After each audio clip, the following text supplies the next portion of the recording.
Солтүстік Қазақстан облысы Айыртау ауданы Қаратал ауылының территориясына 1963 жылы ғарыш сапарынан оралу кезінде ғарышкер Валерий Федорович Быковский қонды. Ғарышкер қонған жерге тарихи мемориалдық кешен орнатылған. Онда 1963 жылы Валерий Быковскийдің қонғаны жайында тасқа жазылып, ғарышқа салынған жолдың символы ретінде тот баспайтын болаттан биік тақта және ғарыш кеңістігі, жұлдыздар, ай мен күннің бейнесі, сонымен бірге ашық кеңістіктегі ғарышкерлердің бейнесі қашалып, келесі жағына Циолковскийдің портреті бедерленген обелиск орнатылып, маңайы темір қоршауға алынып, айналасына ағаш отырғызылған. Советтік социалистік республикалар одағының ұшқыш ғарышкері Валерий Федорович Быковскийдің 1963 жылы 14-19 маусым аралығында Восток-5 ғарыш кемесімен ұшып, қонған кезінде жоспарланған қазіргі Солтүстік Қазақстан облысының Шал-Ақын ауданының аумағындағы Марьевка ауылынан 50 шақырымға ауытқып, Қаратал совхозына қарасты Уақ-Зара төңірегіне келіп түскені біздің өлке аудан тұрғындары үшін мақтанышпен айтатындай тарихи оқиға екені рас. Сол себептен де ауданымыздың орталығы Саумалкөл селосынан Қаратал селосына қарай шығатын тас жол мен Көкшетау-Қостанай трассасының түйіліскен жерінде ғарышкерлердің құрметіне жасалған үлкен тақтатас ескерткіш орнатылған. Ғарышкердің қонуы секілді Байқоңыр ғарыш айлағынан мыңдаған шақырым қашықтықта жатқан ауыл адамдары үшін ұмытылмастай болған ерекше оқиға көзі тірі куәлардың азаюынан және арнайы зерттеліп жазылған еңбектің жоқтығынан қазіргі буын ұрпақтардың жадында сақталмай қалмасын деген оймен аздаған бейнеролик түсірдік.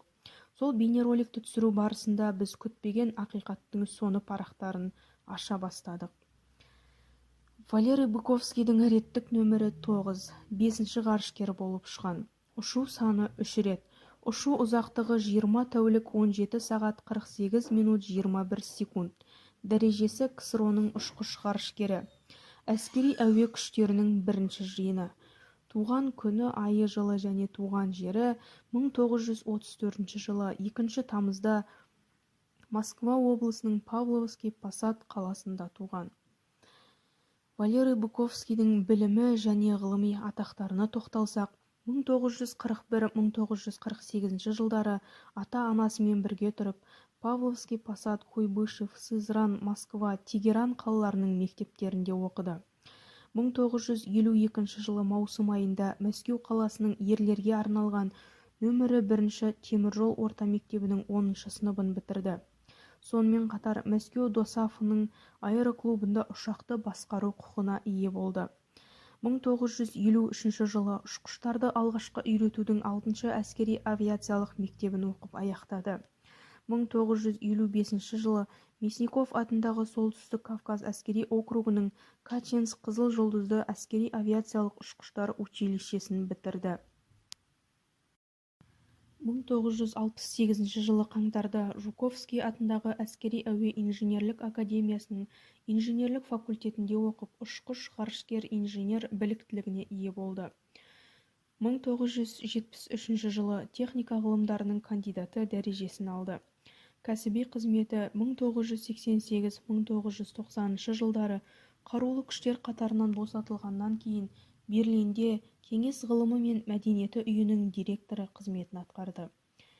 Әскери қызметі ретінде 1956 жылы 23 қаңтарда ұшқыш болып, ал 1957 жылы 17 желтоқсаннан ғарышкерлер отрядына қабылданғанға дейін 23 истребительдік авиация полкінде және Москва округінің 17 истребительдік авиация дивизиясында аға ұшқыш болып қызмет атқарды. Ғарышкерлер отрядынан шығарылғаннан кейін 1982 жылдың қаңтарынан 1988 жылдың сәуіріне дейін орталық партия комитетінде әртүрлі лауазымды қызмет атқарды. 2 сәуір 1988 жылы КСРО қорғаныс министрлігінің бұйрығы бойынша атқарушы әскери қызметтен жасына байланысты запасқа шығарылды. Валерий Быковскийдің әскери атақтарына тоқталар болса, 28 қараша лейтенант, 1958 жылы 28 қаңтар аға лейтенант, 1960 жылы 16 мамыр капитан, 1962 жылы 10 қыркүйек майор, 1963 жылы 14 маусым подполковник, 1966 30 сәуір полковник және 1988 жылы 2 сәуірде запастағы полковник әскери атақтарына ие болған. 1961 жылы 25 қаңтарда әскери әуе күштері ғарышкері біліктілігін алып, ғарышкер қызметіне тағайындалды.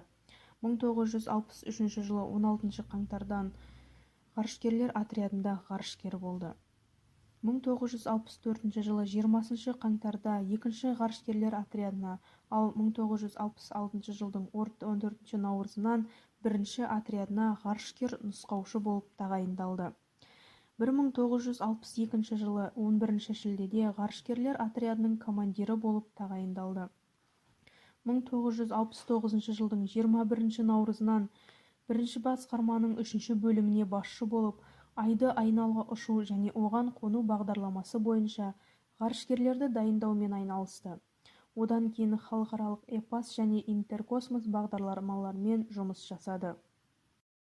1982 жылдың 26 қаңтарынан ғарышкерлер отрядынан босатылып, бірақ әскери әуе күштері бас қолбасшысының нөмірі 56 бұйрығы бойынша 1 ғылыми зерттеу институтының 1 басқармасының 3 бөліміне басшы болып, сонымен қатар жетекші инженер-сынақшы болып тағайындалды.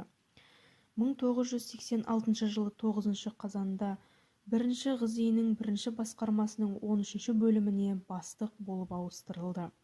1988 жылдың 2 сәуірінде КСРО қорғаныс министрлігінің нөмірі 256 бұйрығы бойынша атқарушы әскери қызметтен жасына байланысты запасқа шығарылды. 1988 жылдың 15 сәуірінде бөлімнің тізімінен шығарылды. 1960 жылы 11 қазанда бас қолбасшының 176 бұйрығы бойынша Юрий Гагарин, Андриан Николаев, Павел Попович және Герман Титовтармен бірге басқарумен ұшырылатын алғашқы Восток ғарыш кемесімен ұшатын топқа дайындық үшін қабылданды. 1960 жылдың қазанынан 1961 жылдың сәуірі аралығында осы топтың құрамында Восток ғарыш кемесімен ұшуға тікелей дайындықтан өтті. 1961 жылдың 30 қыркүйегінен 2 қараша аралығында Восток 3 ғарыш кемесімен 3 тәуліктік жалғыз ұшу бағдарламасы бойынша ғарышкерлер тобында дайындықтан өтті. Бағдарламаның өзгертілуіне байланысты ұшу жүзеге асырылмады. 1961 жылдың қараша айынан 1962 жылдың мамыр айына дейін 2 Восток ғарыш кемесімен алғашқы топпен ұшу бойынша Восток 3 ғарыш кемесі ұшқынын алмастырушы ретінде дайындықтан өтті. 1962 жылдың 2 маусымынан 1 тамызына дейін ұшудың уақыты өтіп кетуіне байланысты дайындықты аталмыш бағдарлама бойынша дайындық деңгейін сақтау тәртібіне дайындалды. 1962 жылы 11 тамызда Восток 3 ғарыш кемесінің ұшу сәтінде пилотты алмастырушы болды. 1962 жылдың қыркүйегінен 1963 жылдың 25 мамырына дейін Восток 5 ғарыш кемесінің негізгі пилоты ретінде біреуін әйел ғарышкер басқаруға тиіс болған 2 ғарыш кемесінің бірлесе ұшу бағдарламасы бойынша дайындықтан өтті. Алғашқы ұшуы 1963 жылы 14-19 маусым аралығында Восток 5 ғарыш кемесінің пилоты ретінде жүзеге асырылды. Шартты есімі Ястреб, яғни сұңқар. Валентина Терешкова бастаған Восток 6 ғарыш кемесімен бірлесе ұшты. Ұшу ұзақтығы 4 тәулік 23 сағат 07 минутты құрады. Екінші ұшуы 1976 жылдың 15-23 қыркүйек аралығында Союз 22 ғарыш кемесінің командирі ретінде Владимир Аксеновпен бірге ұшты. Ұшу интеркосмос бағдарламасы аясында жүзеге асырылды. Ұшу барысында ГДР-да жасалған көп аймақты мкф-6 фотокамерасы сынақтан өткізілді және жетілдірілді. Ұшу ұзақтығы 7 тәулік 21 сағат 52 минут 17 секундты құрады. Үшінші ұшуы 1978 жылы 26 тамыздан 3 қыркүйек аралығында Интеркосмос бағдарламасы бойынша Зигмунд Йенмен бірге Салют-6 орбиталық станциясының негізгі экипаж командирі ретінде 4-ші қатынасу экспедициясында болды. Союз-31 ғарыш кемесімен көтеріліп, Союз-29 ғарыш кемесімен қонды. Ұшу ұзақтығы 7 тәулік 20 сағат 49 минут 4 секундты құрады. Валерий Быковскийдің құрметті атақтары: Кеңес одағының 2 мәрте батыры, 1963 жылы 22 маусым, 1976 жылы 28 қыркүйек. КСРО-ның ұшқыш ғарышкері, социалистік еңбек ері, ГДР-дің батыры, ВСР-дің еңбек ері. Ғарышкер Валерий Быковскийдің Восток-5 ғарыш кемесі мен Восток-6 ғарыш кемесін басқарған адамзат тарихындағы тұңғыш ғарышкер әйел. КСРО-ның азаматы Валентина Терешковамен бірлесе ұшқан. Ұзақтығы 4 тәулік 23 сағат 07 минутқа жалғасқан сапарынан соң, жоспарланған межеден 50 шақырым ауытқып келіп қонған жері Солтүстік Қазақстан облысы Айыртау ауданы Қаратал ауылының аумағы болатын. Сондықтан да Қаратал ғарышкер қонған мекен деп біз мақтанышпен айта аламыз. Ғарышкер Валерий Быковскийді Қаратал жеріне қонған кезде алғаш көрген адам Мақышев Тұрсын ата десетін еді, және ресми деректерде де солай жазылған. Ауыл тұрғындары ғарышкердің киімдерін жеңілдетіп машинаға әкеліп отырғызып, кешікпей Мәскеуге хабарлаған екен. Бұл жайында Мақышев Тұрсын атаның тікелей Мәскеумен сол кездегі КСРО-ның бірінші хатшысы Хрущевпен тікелей байланысқа шығып, Быковскийдің аман-есен жоспарланған жерге келіп қонғанын мәлімдегенін ауылдастары куәландырады. Осы материалдарды жинақтау барысында біз Быковский қонғаннан кейін алғаш қасына барып орнынан тұруға көмектескен кісі Мақышев Тұрсын ата емес, сол кездегі жылқышы бозбала Нұрахметов Сейіт деген адам екенін, ғарышкер Уағызара ауылының зираты мен сол маңдағы томардың ортасындағы шағын алаңқайға, Уағызара ауылына қонған жақын жерге қоныпты, ал ғарышкер отыратын кабина батыстан шығысқа қарай Қаратал ауылы жағына өтіп барып құлапты. Ғарышкердің кресло орындығы Қараталдан 3 шақырым жердегі Камышные орман шаруашылығына қарасты картонда тұратын орманшы Қасымов Шәймерген деген азаматтың үйінің жанындағы құдыққа жаяу барып түскені. Кабинаның есігі, люк, орман ішіне бөлек барып құлағанын білеміз. Тарихи ескерткіш ретінде тұрғызылған обелиск пен жазылған естелік тас ғарышкер Валерий Быковскийдің қонған жеріне емес, Қаратал ауылына қарай өтіп барып құлаған кабинаның түскен жеріне орнатылды.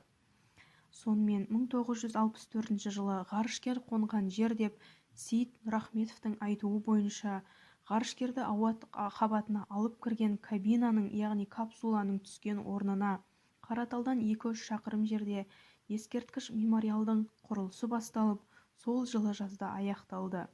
Кешікпей ашылу салтанаты болды. Ашылу салтанатына Мәскеуден мол делегациямен бірге ғарышкер Валерий Быковскийдің өзі де келіп қатысты. Аталмыш нысанды тұрғызуда құрылыс жұмыстарын сол кездегі Ленинград қаласының құрылыс институтының студенттері жүргізді.